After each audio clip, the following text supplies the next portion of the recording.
to La Miranda Arts Council's Art Embraces Words. We are thrilled to have you here today to our virtual event. It's going to be a fabulous show with 3 writers and 2 artists. And I would like to thank the artists and the writers for being here today. I also would like to thank the Lafayette Community Foundation for their help in making today's event possible. Now, a little bit about La Miranda Arts Council. We are a nonprofit organization of volunteers, and we have been igniting and sustaining artistic expression and appreciation of the visual, the literary, and the performing arts throughout our community for more than 70 years. Currently, we manage 2 art galleries. You might have heard of them, the Art Gallery at the Orinda Library, of which 2 of our artists who are here today are in this month, and also the Art Gallery at Wilder.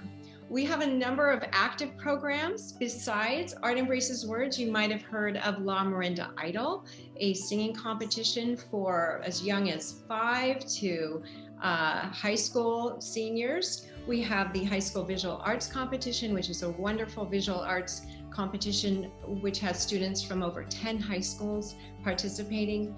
We also, during the shelter-in-place period, we developed some new programs, one of them being the La Miranda Super Shorts, which was a mini film competition, and people loved it. It was for all ages. A 3-minute short video was wonderful. We also have a new program called Artify Orinda. And that program, we are beautifying the walls of buildings in Orinda. So do come by and take a look at the beautiful artwork from local artists that we have doing these murals. And I really want you to mark your calendar for October 16th, when La Miranda Arts Council has our biggest fundraiser, the Art of Mixology.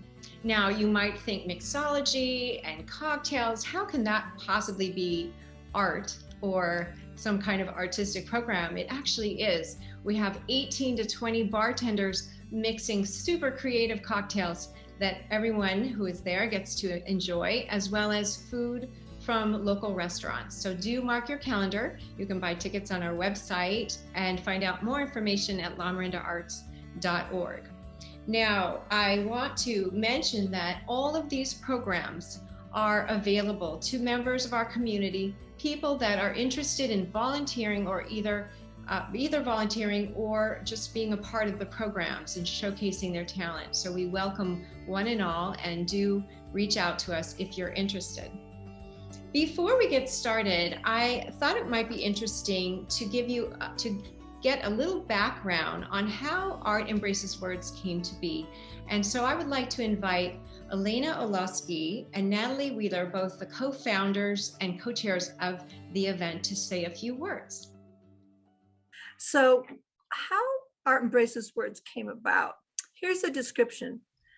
Writers paint images with words. Artists tell stories with color. Together, they enrich our community. The spoken word has a special ring to it that can't be really duplicated any other way.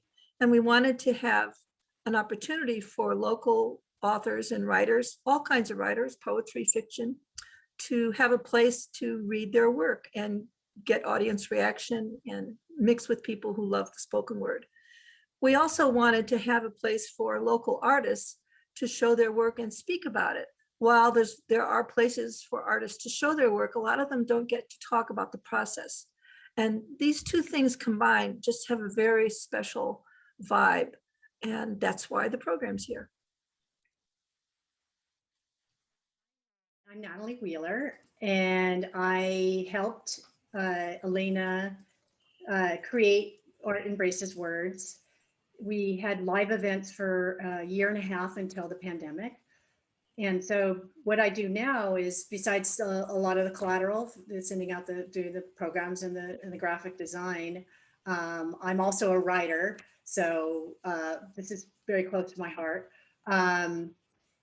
I also sort of a computer person. So we transitioned to Zoom video, Zoom webinars. And so I'm the person behind the curtain who's running the webinar, and I'm doing the best I can. And I appreciate all your patience. Sometimes we get glitchy, but we try our best. And I welcome you all to Art Embraces Words. It's going to be a great show today. Thank you so much, Natalie and Elena. Thank you so much. And yes, just as Natalie said, you know, we are reliant on the internet and Wi-Fi. I know you all have had experiences now Zooming for the past year and a half, and we have those issues too. So please just you know, roll with the punches. We do that, and we hope you will too. And forgive us for any glitches. And if perhaps my dog starts barking, I'm very sorry for that too. She gets excited, so hopefully that won't happen.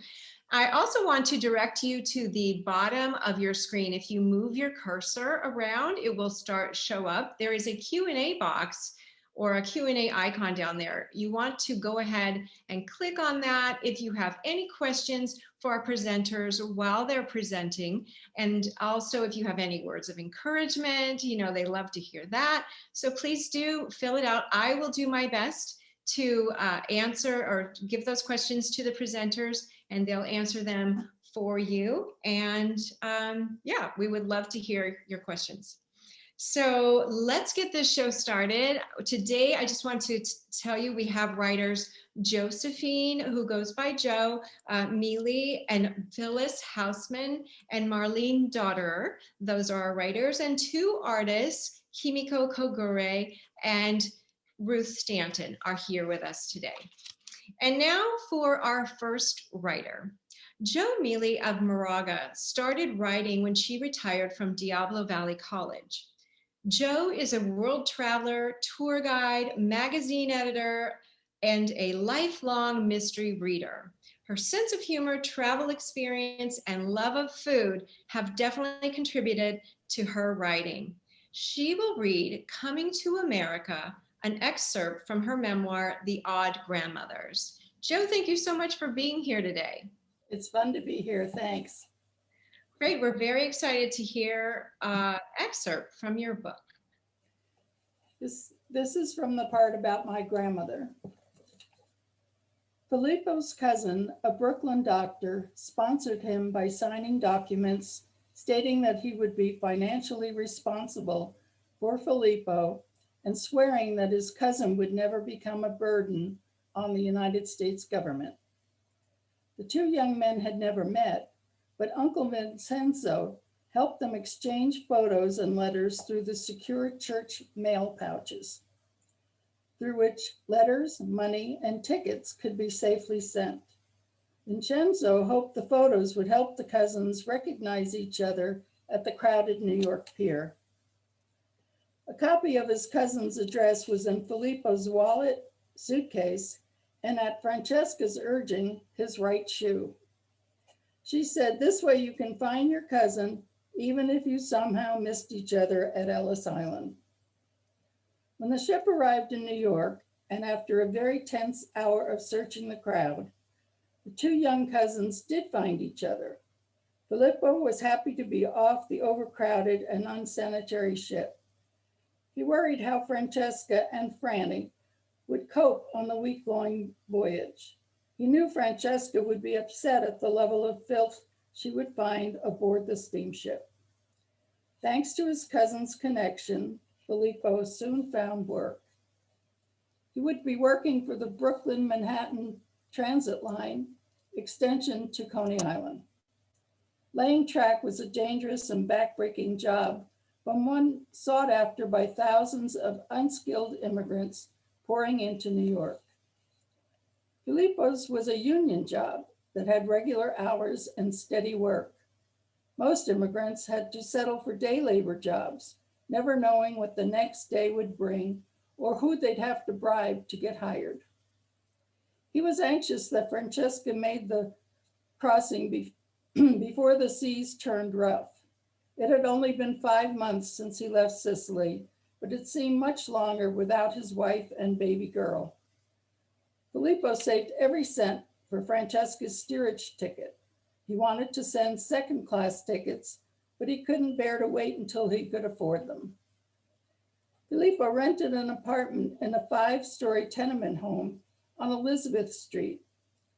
where many other Sicilian immigrants had settled. The buildings were all attached, and as a result, only the kitchen had a window. His cousin gave him an old bedroom set and took Filippo shopping for a few household necessities. He would need to buy kerosene lamps and buckets to haul water. The cold water flat was tiny, no more than 2 rooms, a bedroom and a kitchen. Tenements were everywhere and housed half the city's population. Francesca left the port of Palermo with a 14-month-old daughter on August 11th, 1910. She carried a large suitcase in one hand and clutched the hand of her little red-cheeked toddler with the other. The ship's doctor examined everyone before allowing them to board. The steamship line didn't want to bring any rejects back at company expense. Francesca wore her roomiest outfit to help hide her condition. Filippo didn't yet know she was pregnant with their second child. After a few days at sea, Francesca became violently ill from the pitching of the ship and the smells of unwashed bodies and waste buckets. The noise of people shouting, crying, and snoring all night and day became too much to bear in her condition. Francesca prayed, "Mother of God, please help a poor woman in distress. I feel trapped below decks. My child and I will die without fresh air." She spent as many hours on deck as possible. The Italian sailors noticed her worsening condition every time they saw her. They took pity on her and the small child. "Signora, let us help you and the baby," a Sicilian sailor said. "Your little one reminds us of our own children back home." He found a covered area on the crew deck behind the lifeboats and set up a cot for Francesca. The crew brought food and drinking water from the second-class dining room. They told her to use the crew toilet so she wouldn't have to use the overflowing buckets in steerage. Francesca couldn't believe her prayers had been answered. She knew that Franny had charmed the crew into helping them. She was a petite toddler with huge brown eyes, curly hair, and a big smile for everyone. The Italian sailors took Franny and her mother under their wing.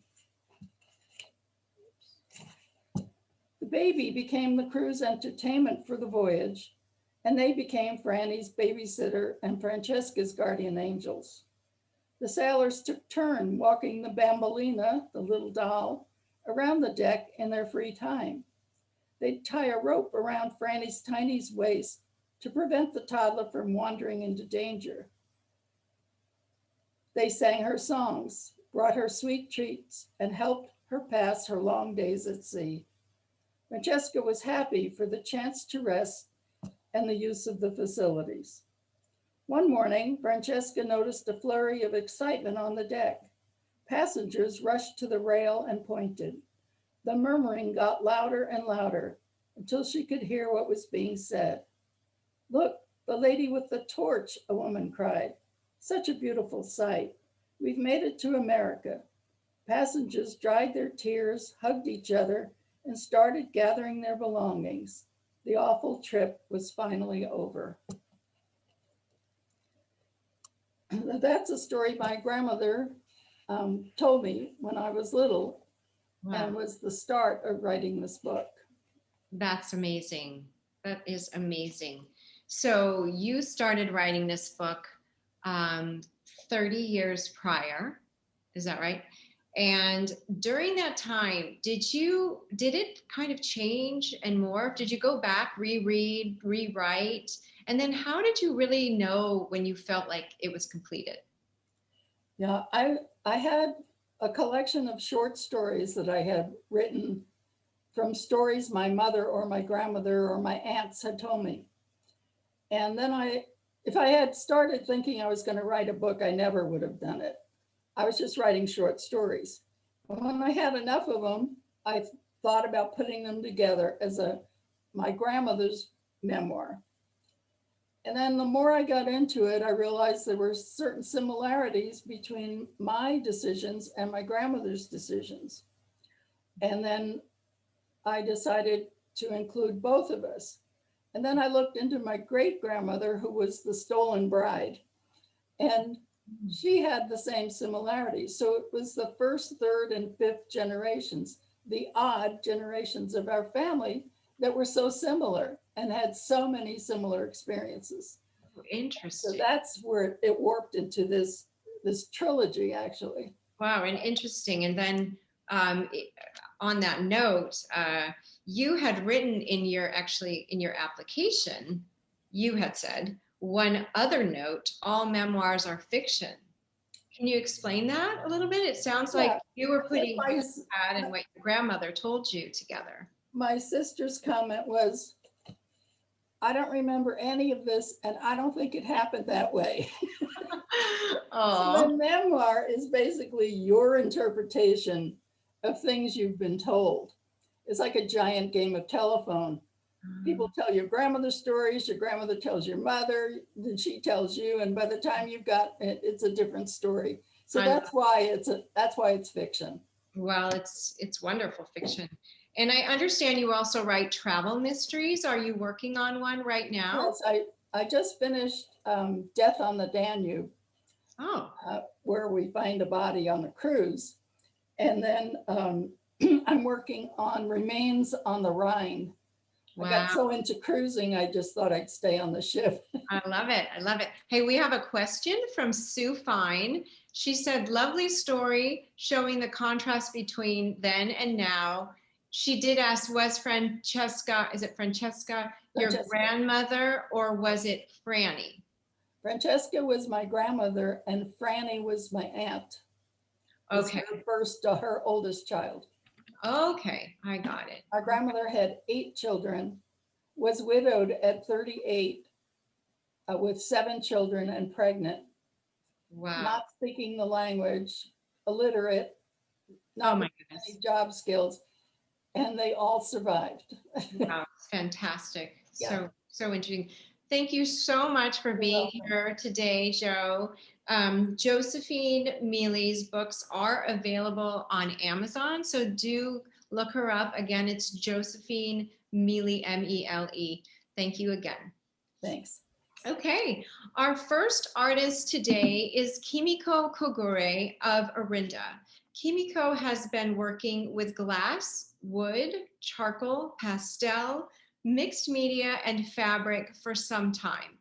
Today we explore 2 sculptures and 1 piece of fabric art. Though a longtime resident of the Bay Area, she still draws inspiration from her native Japan.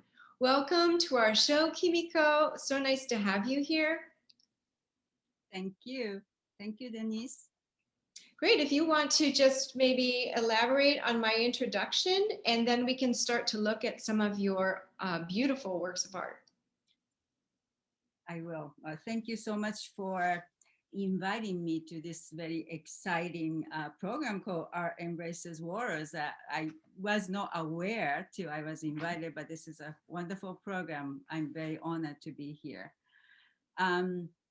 Well, I would like to read this one very small statement. Mm-hmm. Okay, it's called, I had a show in San Francisco main library, and I wrote this for that show, but those work I'm showing is are all about what I'm going to say. So I'm going to read this to you. I have been interested in discovering strengths in ordinary objects. Humble materials brought together with simple processes can create something powerful and extraordinary. Using everyday materials such as fabric, silk, willow branches, and ivy, I try to express the strengths of unity. Small, forgotten pieces of fabric can create harmony. Remnants of cherished cloth can rekindle memories tucked away. Low-grade silk cocoon, it is mawata, the materials I used, can bring warmth and perseverance can transform fragility to beauty. It is a process of my life as I learn acceptance, and gratitude for each life lived, no matter how small and insignificant it seems. It is a way of life based on the Japanese traditions of respect for, connection to, and coexistence with nature as I embrace characteristics of each material. As a first generation Japanese American born in the city where silk industry was once prominent, I thread my life experience and the memories of my childhood together. That's beautiful. Wonderful. Okay, let's see your artwork. Okay, what Yeah. are we looking at? Go So ahead. this is one of the sculptures I'm showing at Orinda Library Art Gallery. And the title is Mawata. So Mawata is the like second grade silk. I grew up in the place where silk industry is quite, that was like one of the earlier silk industry in Japan.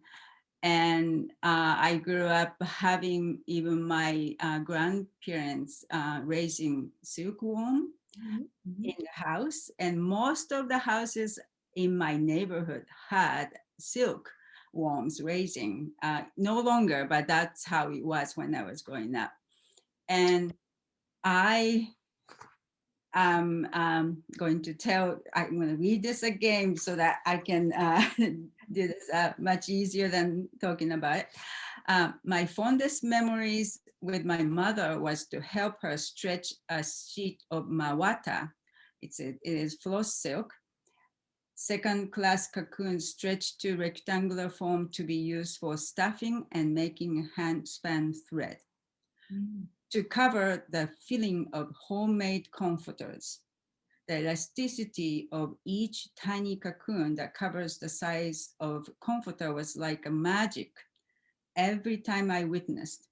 I held my arms spread open as wide as I could and held two corners while my mother pulled other ends slowly and carefully. It was a time recycle was the norm and necessary. Kimono seams were taken apart patiently to be washed and dyed to create new kimono. So were the comforters that needed to be redone once in a while. I remember the warmth of sun shining down as we walked in the large front yard between the wooden gate and the house. So this is covered with the silk. The willow structures inside, and then silk was stretched to cover it. And I wanted to create something shows the strengths and also the delicate and fragile materials, which is silk.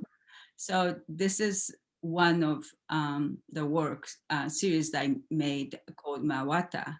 And this is the kind of almost ambiguous form. And I always like to have viewers to interpret it with their own interpretation. So That's what we see is, whatever. might be different, right? Because you have so much knowledge and history and such, association with it. Let's see the next slide. Yes, please. Oh my goodness, this one, this one is currently hanging in the art gallery at the Rinda Library. Is that correct, Kimiko, just to make sure? And it is, I just love this piece. So do tell us. So much. Yes, this is this is a memory of my mother again, that I created work last year, 2020. My mother passed away about 2 years ago, and I wanted to, deal the sorrow and the loss of my mother. And I always loved when my mother, who is a poet, also did a calligraphy to write her poems. And the poems are called tanka, Tanka, which is a very short form of poems in Japanese. It's a little bit longer than haiku, but not that long. Mhm. When she made those poems, she would write on the paper with her calligraphy. And Okay. she would practice over and over till she gets what she would like. So those are actually practice pieces of my mother. And you can see actually more kind of free, form because it was just a practice. And Right. she will wrap the something fragile with this paper with the calligraphy on it. So I have lots of them because she also did the ceramics. So she gave me a lot of fragile item, and I will bring it from Japan wrapped with my mother's practice calligraphy paper. So I had those, and I just wanted to cooperate. And then So it was you incorporated her pieces into this fabric piece. exactly. So it was Yeah. a dialogue with my mother. Yeah. And I think it's difficult from a photograph to really understand this piece, just for the viewers. The black area, the solid black area is fabric. It is fabric, right, Kimiko? And then you have laid different pieces of silk, paper, on top of that. Right? And then I Really sent lovely. Okay. Let's see our next slide. yes. Oh, yeah. So this is called Tears, and this is also after my mother passed away. I wanted to, create something, and this is also made out of that silk I was talking about, and the paper, and some of the ink. I added a color to, and I have. I wanted to make something. Um, it was not necessarily filled because I felt very empty inside of me. So I wanted to create the shape. There's air, emptiness. But Mm-hmm. there is a shape to it, and the individual pieces are all different in size and shape. So that is also, I guess, dedication to my mother. So all work is all about my relationship to my family and then my country, Japan. Yes, beautiful. We do have a couple questions from Bill Carmel. He wants to know, the shape of Mawada 1 looks both organic and made by hand. Does it relate to the biology of the silkworm? No. Um, the silkworms are more like a little oval shape. Actually, I wish I could show it to you, but it is like a peanuts. Okay. They're really rounded peanuts, bigger than that. And then this is actually, I wanted to make something like so ambiguous and then so puzzled that some people will find it, what is this? That is what I wanted to have because Right. I don't know what I'm making. And my process is I start without having any idea how it ends up being. It always completely unknown. It's mystery for me what happened. So this was nothing that I had in my mind. Okay. It worked. And do you make your own paper? No, paper used was actually a Japanese handmade paper, but I did not make it myself. Okay, very good.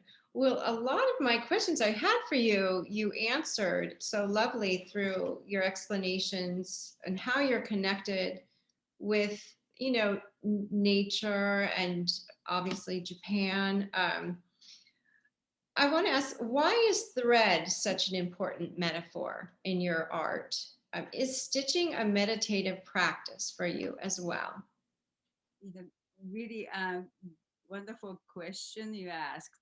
I was actually thinking about thread, and I remember actually my master's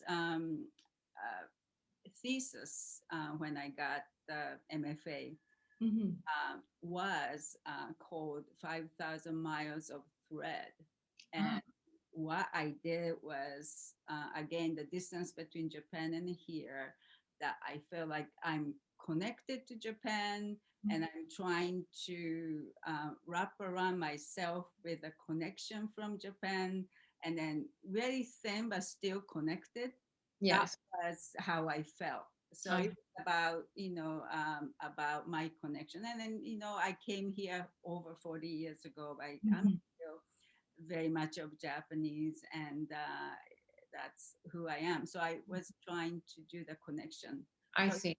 it's not necessarily Mhm. actual thread, but I do use thread because I do make quilt, and then I do use lots of thread here also too. This Mawata piece, the central area is a thread. I love the fact that it could be so long and we can connect with each other with such a fragile, but That's beautiful. Yeah. We have a question from Susan Garrell. She says, such beautiful tributes to your mom. Do you weave your own silk? Do you ever do more elaborate designs, or do you use basic silk with other media as your primary art? I do not do by myself. I am actually, when I do use that silk, Mawata, the second grade one, that I can stretch whatever I want. It's very, very, very flexible. So tiny piece would really cover like full size, queen size bed. So I will stretch it and then do the manipulation that way, and then use some kind of materials to stiffen it. Mhm. I do not weave myself. I see. Okay. And I do like to use that material because not so many people are familiar with. And then I feel like this is really where I'm from, where Right. one was raised. So I would like to explore more, but I am more of buying it and then using it. Yeah, of course. Yeah, very nice. Well, thank you so much, Kimiko. That was wonderful. You. I just want to reiterate that Kimiko has some work currently, two of those pieces, the Tears and the Mawata, in the art gallery at the Orinda Library. So do come by and check it out. You can also see more of Kimiko Kogure's work on her website. It is simply her name, kimikokogure.com. And we'll try to get that in the notes there. Okay, and moving on, we have writer Phyllis Hausman of Clayton. She will be reading chapter 1 of her recently published book, Somewhere in the Silence. It is set in a small South American city. She was the Romance Writers of America's Golden Heart finalist for her book, There Is a Season. Wonderful to have you here with us today, Phyllis. If you want to unmute yourself and just maybe add a little bit to what I have said, and we can begin. Just need to unmute there. All right, there we There go. we go. Oh, There we excellent. go. Awesome. So this is the cover for the book. It involves fraternal twins and a young woman who comes down to evaluate the library that their father put together. And this is in Ecuador, in a southern town of Loja. Oh, let's see if we can get this too. Now, I don't think we're going to be able to see it. Anyway, Loja is in the south of the country. And I was there for 2 years as a Peace Corps volunteer. The story doesn't have anything to do with my adventures. It is just whole cloth fiction. Okay, very good. Okay. Somewhere in the Silence. Wednesday, April 20th, 1961, 4 a.m. Ecuadorian Central Time, Loja, Ecuador. The tolling vibration of the old German grandfather clock woke Carlos von Lessing, jolting him out of a deep sleep. The details of his dream still vivid. A smile lingered. Get going, only 14 hours until she arrives. Out of bed and crossing the room, he threw open the casement window so the crisp air could clear the last of sleep from his brain. In the distance, a crescent moon glimmered on swirling mists above the tree line. The Paramo cloud of southern Ecuador roiled down from jagged Andean peaks. Something flushed a sandpiper out of the near hillside grasses. He remembered hearing the bird's eerie up and down call when he was a kid. Impossible now. As he closed the window, the fantasy of Belinda Brown broke into his thoughts again. The dream actually featured two Belindas. During the months he wrote to her about the sale of his father's library, her answers provoked visions of a slender, tall blonde, the cliche of a California golden girl. He imagined her somewhere in her early 30s with calm blue eyes, holding a flicker of humor. In a couple of hours, he'd fly north to meet the real Belinda when she landed in Quito. Yesterday, he sent a telegram confirming the changes in the itinerary for her trip from Los Angeles. Originally, he planned to have her fly into Guayaquil. Now he had to see his doctor in Quito before Belinda arrived. Rubbing his tired eyes, he knew he couldn't postpone the appointment yet again. In the telegram, he still didn't include the information he withheld from her all these months. How stupid to keep her in the dark. He had concealed the fact of his deafness, and that might destroy the friendship they developed in their messages. Of course it would. What had he been thinking? How could she ever trust him once when she found out about his lie of omission? But tonight's dream provoked laughter, not a sense of loss. For this version revealed a petite girl with huge gray eyes closer to warm smoke than the cool blue sea. Instead of being fair, she possessed gold-brushed, olive skin and long dark hair, framing her oval face. When the new Belinda appeared in his room in the middle of his dream, she walked up to the golden girl and dramatically pointed to the exit door. Not protesting, the blonde lady scurried out of his bedroom. The raven-haired Belinda then took his hand, leading him out the door and down the winding staircase to the lower floor, into the dusky silence of his father's library. Even in the dream, the floor-to-ceiling shelves of books produced an aura of peace that always calmed his racing brain at the end of the day.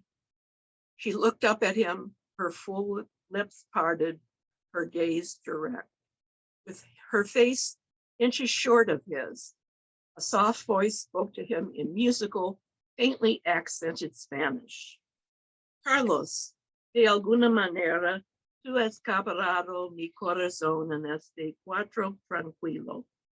Pero no tengo miedo, cariño. En algún lugar en el silencio, voy a robar al tuyo. Carlos, somehow you've captured my heart in this quiet room. But I'm not afraid, darling. Somewhere in the silence, I will steal yours. He wrote little poetry in his life and couldn't understand where these words came from or how he heard the melodious stanzas. But he never forgot the verses. But he would never forget the verses or the waves of anticipation they evoked. The vibration of the clock on the half hour again reminded him that he had a plane to catch in less than 2 hours. That is wonderful. Makes me want to read the rest. Good, good. That's what it's supposed to do. That's what it's supposed to do, right? Okay, I know you're probably tired of this question, but we all want to know. I mean, I looked on Amazon and I saw you've written a lot of books, a lot of romance novels. Why do you write romance novels? It's a story. We were living in Southern California. I was not teaching at the time. I was a biology teacher before moving to California. My husband comes in with the Sunday supplement and says, look how much romance writers are making. Let's write a romance. Well, he was a professional business writer. I was not a writer at all. I was a book reader. I read a lot, not romances. I'm science fiction all the way, but no. We worked and worked. This was our first story that we put together. And we got to about 200 pages. We sent it off. It came back. I was already into my next novel, and that one sold. So it's been sitting for 30 odd years. Oh my I've goodness. increased it from 200 to 330 pages. So there's a Mhm. lot more to it at this point. My husband is listed as the editor. He has passed away. I'm sure he would have done done a lot to help me get this done. Yes. Well, nice tribute that he was the editor and he shared this with you. It's wonderful. In the many novels that you've written, what I want to know is, did the careers that you've had and all the traveling experience and living abroad, did that give you a deep background for your books? I had a lot of scientifically minded young ladies in the books, or they let's see, at least 3 or 4 of them had some sort of math or science background, Oh, and it was wonderful, fun to research. None of them are the same. I don't like doing serial type things, although I probably could do a couple. right. But no, they're all standalone. They more or less have different subjects, Mhm. and fun to do. And do you just have more and more ideas for more and more books? Like, how does that work for you? Or do you ever? Yeah, I don't know where that comes from. Honest to God, the characters write themselves. They tell me what to do. I'm amazed when I get done and say, "My God, I wrote this." Yeah, it's wonderful. It's just a mysterious kind of process. What Mhm. happens? Right. We have a question from our audience. Sue Fine asks, she actually just comment, great descriptions, both of the landscape and of the characters. So, yeah. And also, sorry, my throat. What changes in the genre of romance novels have you observed over time? Well, as I said, I was a science fiction reader, so I had to read up on romance. So what I did was go to used bookstores and read. Mhm. Unfortunately, they were books of the past. There was a lot of what they used to call bodice ripping. That doesn't occur anymore. The books are very well researched. Many of them are very literate. Mhm. It's just, I think, matured. And Right. romance, you can find anything, any kind of romance you want, Mhm. depending on your tastes. Right. It's come a long way. Yeah. Elizabeth Boston asks, are your works available on Audible? Has anyone No, read? I've never done Audible at all. They are available on Amazon. This one has both a digital and a paperback available.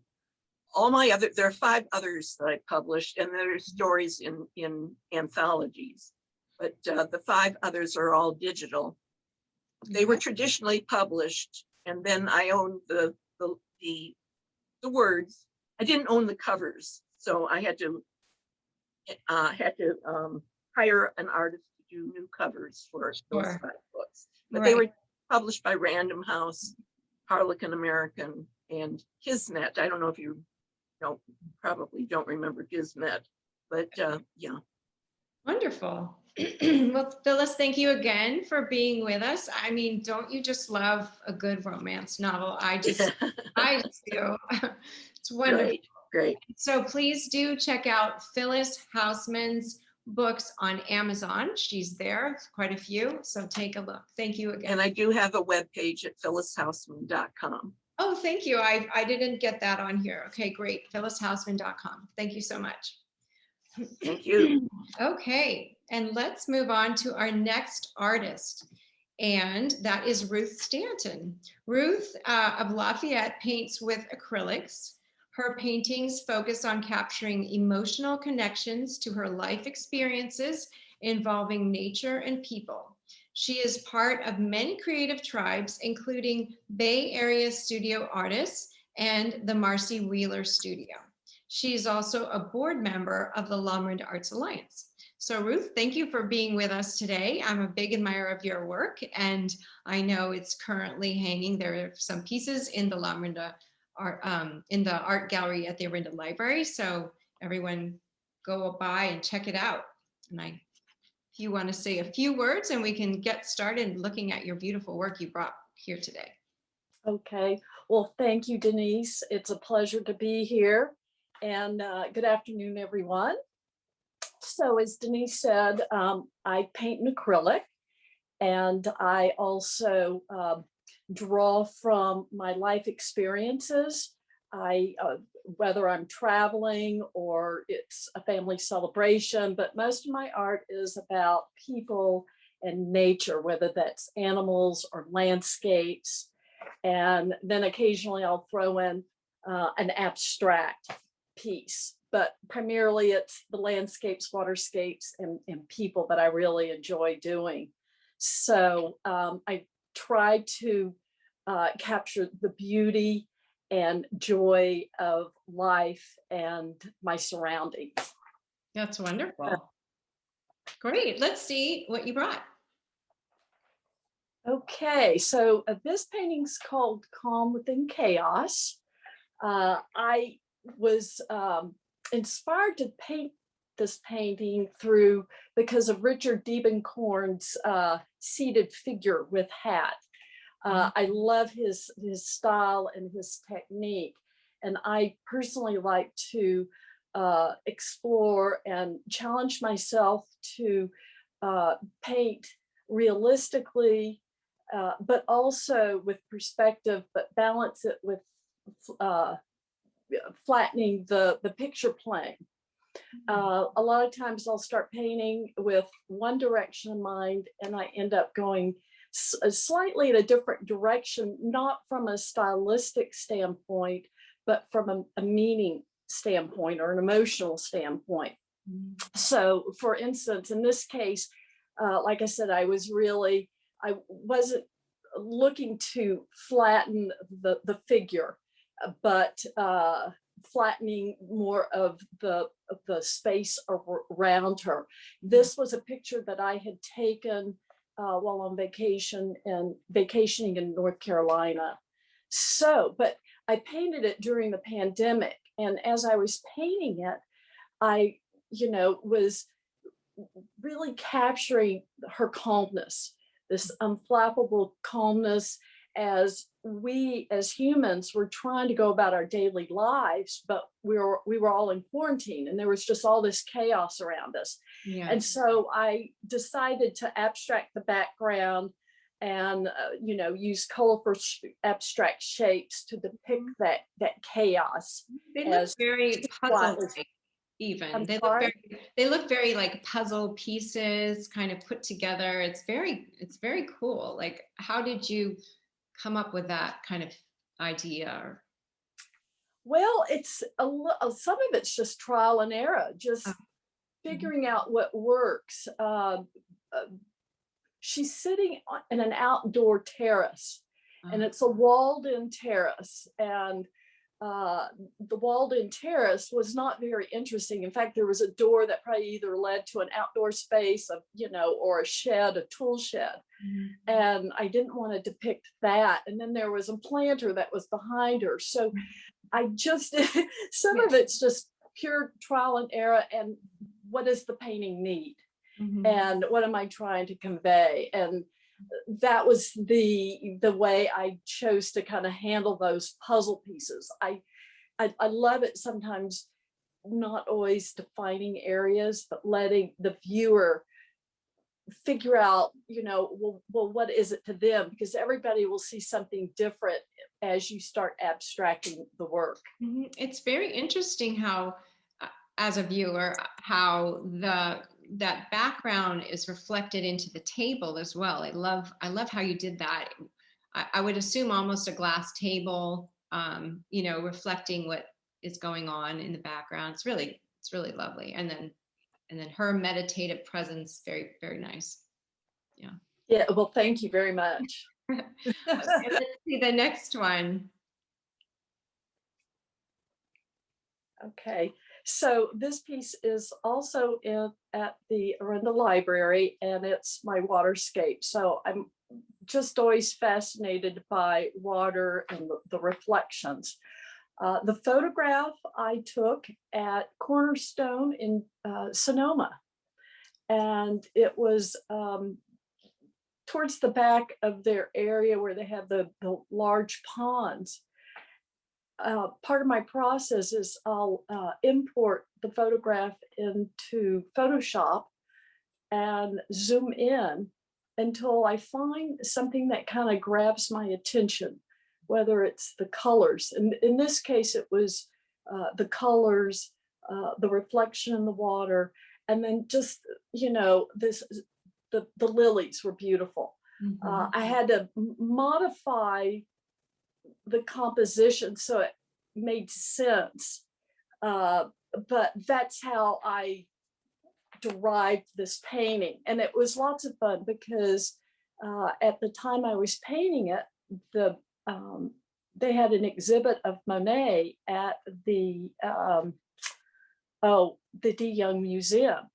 So we went to see the exhibit, and I was excited because it's not like a Monet by any means. It's 100% a composition that I created from this photograph that I had taken. So, right.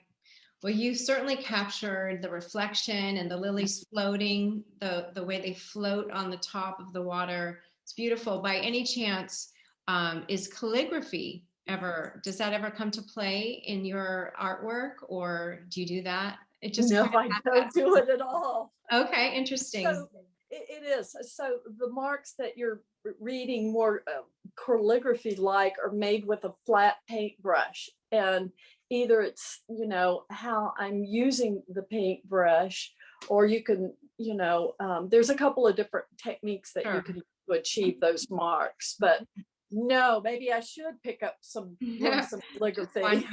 We have a viewer who says, great technique in portraying water. So just wanted to mention that. Wonderful. I do have a few comments about the previous painting, but let's go on to the next one, and then we can maybe go back. Okay, so this is a photograph that I had taken in Portland, Oregon in 2018. We were attending it was the Portland Rose Festival City Fair on Memorial Day weekend. And there was a lady there dressed as a harlequin, and she was just entertaining the crowd, and was very happy and joyful and very comfortable in her skin doing what she was doing. And I asked her, could I take her picture? And she stood there and posed for me. And when I got back home and I was looking at the image, I just was loved this emotional joy that she was portraying in her face. And she's really the antithesis of me, because she loves being center stage and entertaining, and that's not me at all.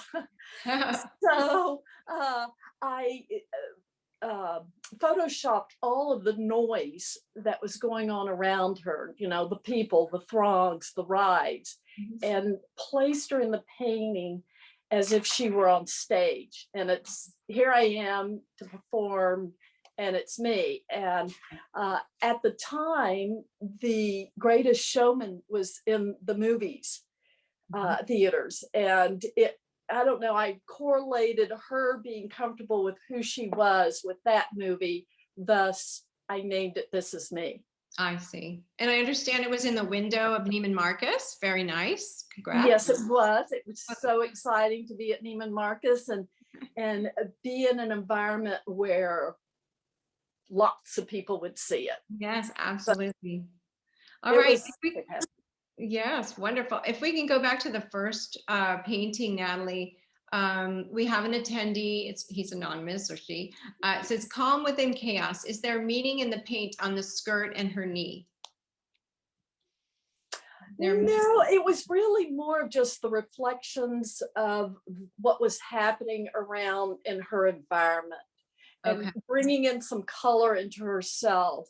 You know, you can see that I like to add some of the blues and warm tones to her skin, you know, from the skirt and just from her environment to not look like she's pasted in, that she's part of this environment.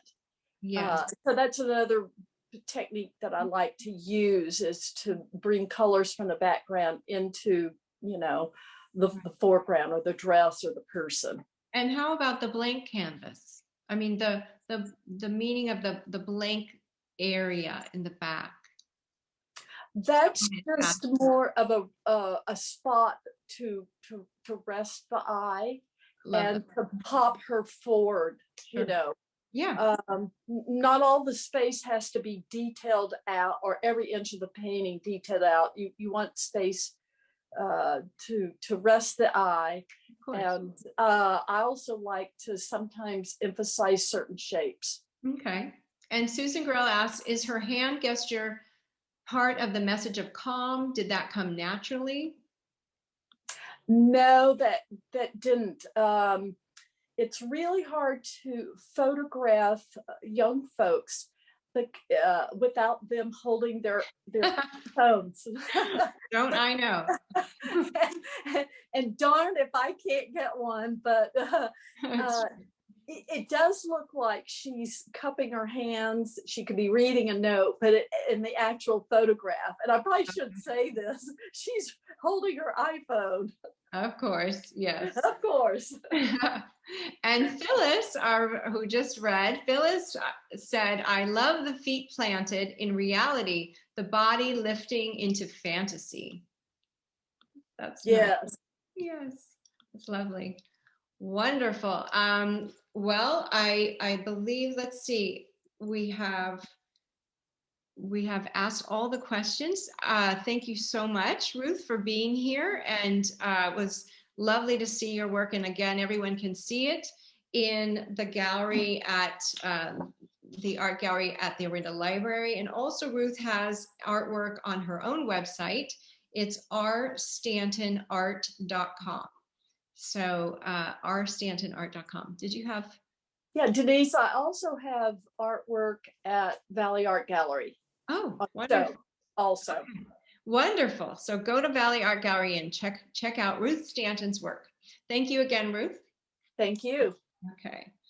All right. And now our final author is Marlene Dotterer of Pleasant Hill.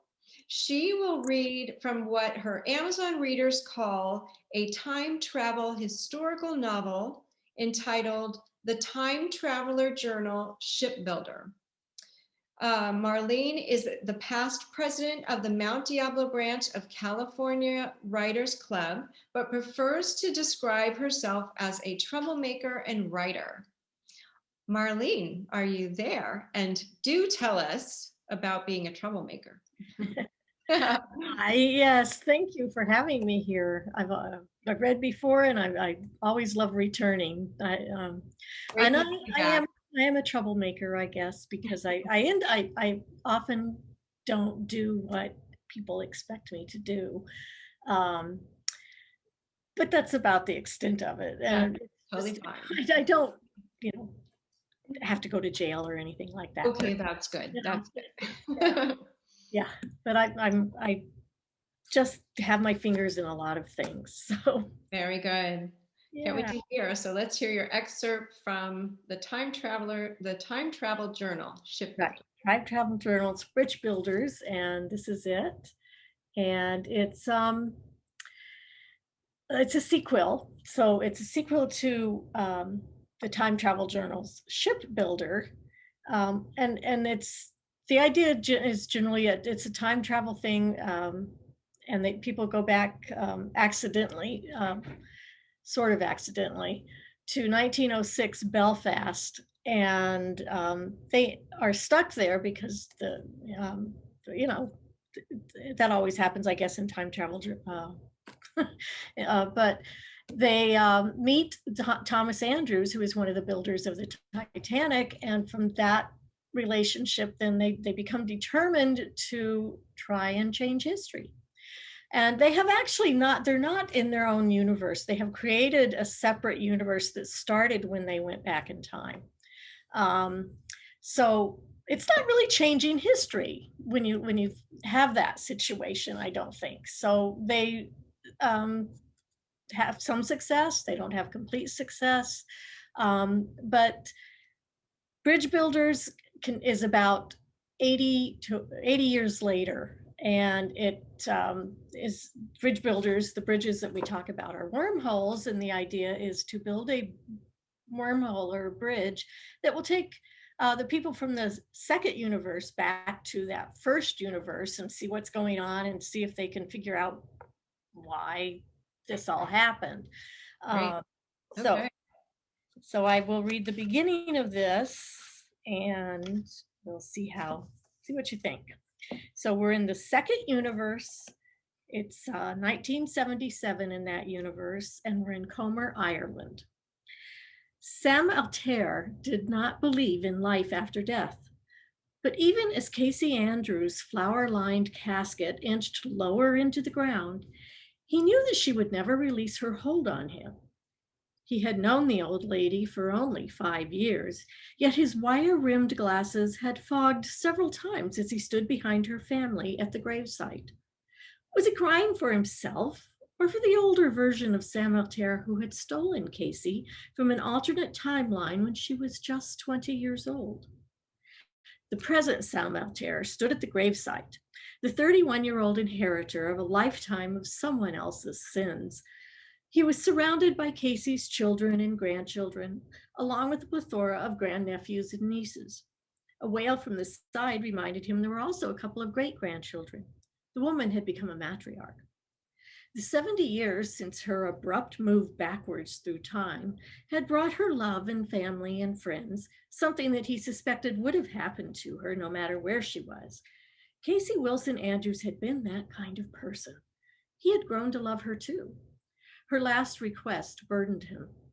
He doubted that she had asked anything of anyone else other than to live in peace and happiness. But Sam Altair had debts to pay, and Casey had not been reluctant to demand he cover them, even though he wasn't that Sam Altair. The casket rested at the bottom, and Casey's daughter, a pixie-like woman with short white hair, stepped forward, her black skirt and blouse flowing like water along her thin body. She tossed a single daisy, Casey's favorite flower, onto the casket. Her gesture released the others, who moved to toss their own offerings into the grave. Casey often said she had wished to die in the spring when the flowers were blooming, so they could do this very thing.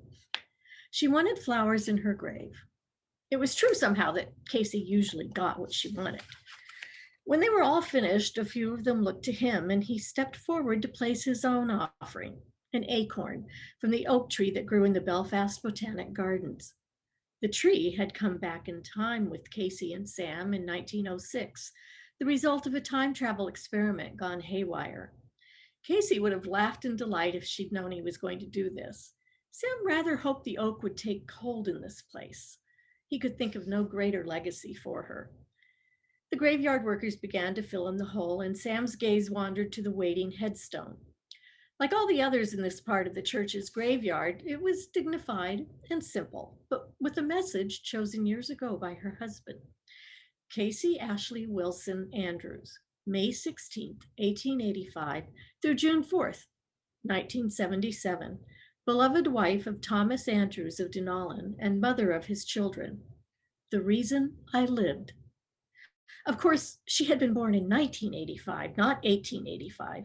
And the truth behind the quote was a story known only to 3 of the people here, and to any in the future who might have access to the time travel journals. At the entrance to the graveyard, Sam caught up with Casey's granddaughter, Sarah. The early summer day was bright, and the green hills of Comer wandered away to the blue sparkle of Strangford Lough. The moment might have been awkward, but Sarah favored Sam with a mischievous glance. "The flowers are blooming everywhere," she said, just like she requested. His lips twitched as he noted the blanket of color covering the hills. "Casey's inside track," he said, and Sarah laughed. "Atheists aren't supposed to have inside tracks," she told him, and he had to smile because she had leaned close to whisper it. He hoped she did that because she wanted to be close to him and not just to keep Casey's well-known secret from being heard by other family members. Her chin jerked back to the graveyard. Not going to pay your respects to, you know? Sam shuddered and linked his arm through hers to guide her to the car. I'll pass. In truth, he'd never once stopped by the grave of the first Sam Altair. He knew that as Casey's guardian of record, the man had earned a spot on the edge of the section devoted to the Andrews family. There was just something indefinably creepy about it, though, and Sam couldn't bring himself to visit. Besides, Sarah was here. There was no time to waste. It's good to see you again, Sarah. That was original. But she smiled. I missed you too, Sam. She leaned against the car, hands in the pockets of her cardigan, the breeze blowing strands of her chestnut hair across her nose.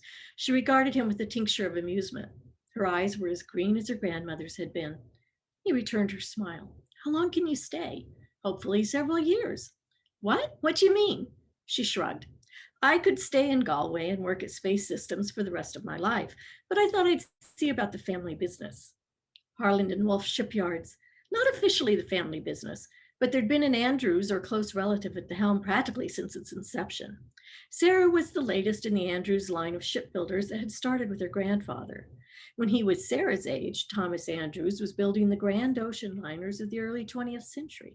Sarah built spaceships, but Harland and Wolff had expanded to include the new mode of travel. Sam didn't bother to question his heart's rapid beating. He wanted her to stay. He gripped her shoulders. No sense letting all that talent go to the competition. He kept his words light, but his smile would have made the flowers grow. She bit her lip, examining his face with a trace of uncertainty, but made no effort to move out of his grip. I want to be home, she said. I hope we can get reacquainted.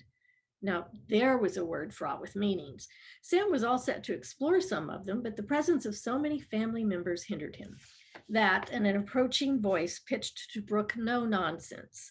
Sarah, me love, you'll be taking a load of the wee ones in your car. Can you fit 5 of them? Sam dropped his hands from her shoulders, though not before a final squeeze. He turned as Sarah stepped out to face her father, Casey's third and youngest child, as he approached with the line of children trailing behind him. I only have seatbelts for 4 days, she said, as you know. Tommy Andrews shrugged. It's just to Adara. You can squeeze them in. The children didn't seem to mind, although there was yelling for shotgun as they scrambled in, the little car bouncing with their efforts. Sarah nabbed a collar and pulled one out.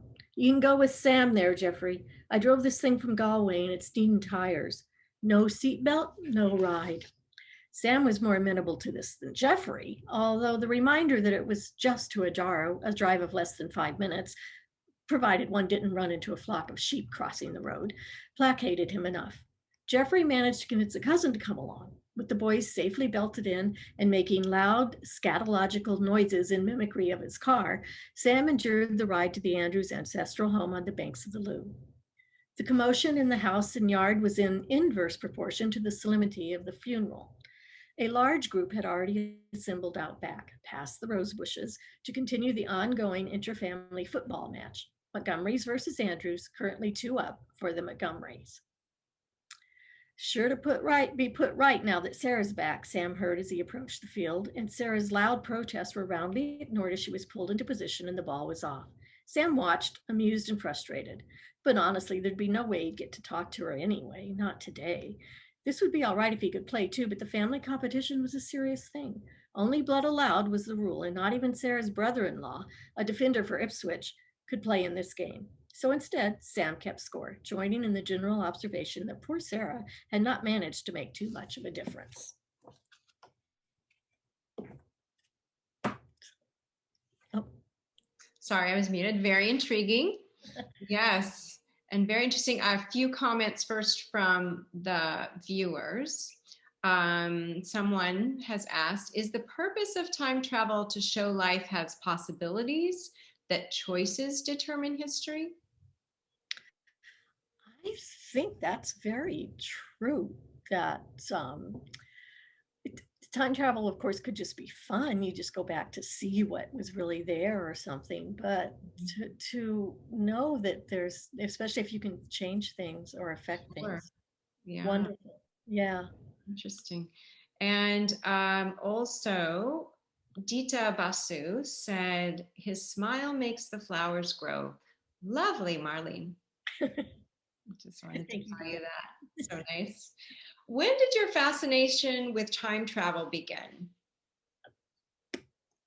Well, when I was 8 years old, Oh, I read A Wrinkle in Time. of course. Mhm. Tesseract is just the one of the best words in the human language. So, yeah, I was stuck ever since then. It's been science fiction and time travel all the way. And like in high school and your creative writing classes, did it continue? Yeah, it's almost everything I write has, if not a time travel component, a science fiction or a fantasy component. And I just love to play with other worlds and other ways of thinking or being. And so I just keep exploring all of that. So, yeah. Of all of the time travel novels, I think you've written 5. Is that right? You've written? I've written just these 2 books are the only time travel novels. I have 2 Okay. fantasies. Will Yeah. you revisit any of those for sequels or related stories? Yeah, probably. I've got 5 books in the works right now, and Oh, okay. a few of them are like, one is a sequel to Bridge Builders, or Okay. the trilogy, and then there's a sequel to my book Moon Over Donamore, and so I'm working on those. But I'm also working on a new science fiction book that's just new, Okay. and that's getting most of my attention. Trying to get that going. Mhm. How do you do you focus on one at a time, or how do you do you juggle? I juggle, but for the most part, writing has been very difficult for me lately. And so usually if I sit down to write something, it's going to be in the new science fiction book, because I would love to finish that story and get. Okay. Have to read that. And now, and also one more question. Do you follow a similar pattern in how you approach writing each book? So you're writing science fiction. Is each book you have the same approach when you organize your thoughts and things, or do you? I do. My approach is mostly to jump in and seat of the pants kind of. I write what scenes I have, what daydreams or what I've been thinking about, what characters, and I'll just write the scenes. And they can be anywhere, and they may not even be in the book at all, but anywhere along the timeline. And then I start. Yeah, I can begin to see, okay, where it's going and what it needs. And so I'll start writing, still seat of the pants.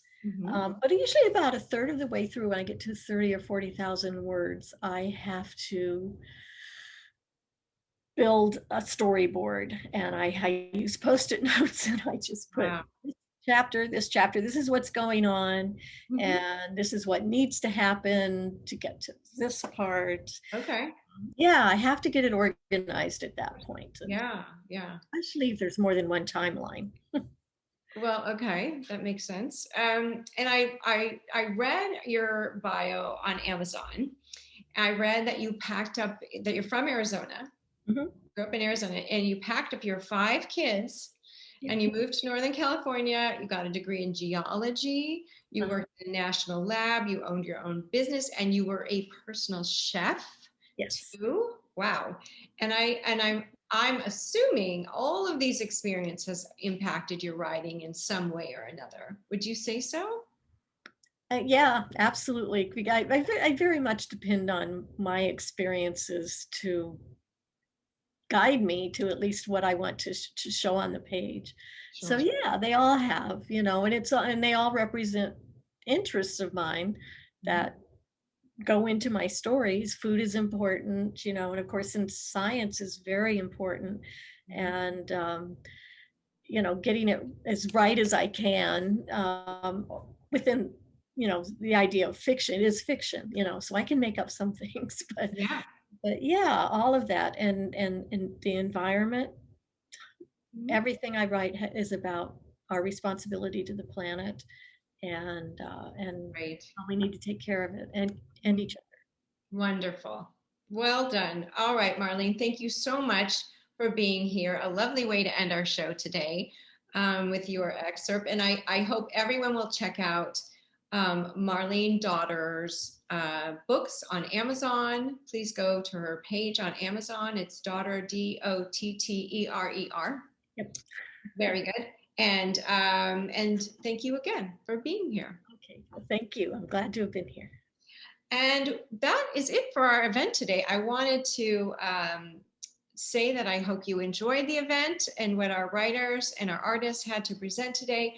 I'm sure you'll agree that both the written word combined with the visual artistry, both together is a very magical thing, very wonderful to see and hear both. And if you would like any more information on our writers or our artists, please do feel free to reach out to us on our website, LaMarindaArts.org. And if you also have any comments or feedback about our program, we will welcome that as well and get back to you. You can see here the website address, and you can find email there. And we are bringing back Art Embraces Words in person and hopefully on Zoom as well. We're going to work through that on October 30th. And coincidentally, this is also, well, it's the day before Halloween. So it's a great opportunity for you all to join us and dress up as your favorite literary character or your favorite artist. So there's a thought. And I believe Elena said there are prizes available. So please do come dressed if you'd like. It is optional. The LaMarinda Arts Council is a nonprofit organization. We rely on the support of our community to fund these wonderful programs like Art Embraces Words. You can find the link here, and if you would consider making a donation today, that would be wonderful. LaMarindaArts.org/donate. I want to thank again the authors and the artists who are here today sharing their work. And I want to thank you for watching LaMarinda Arts Council's Art Embraces Words. You all have a wonderful evening.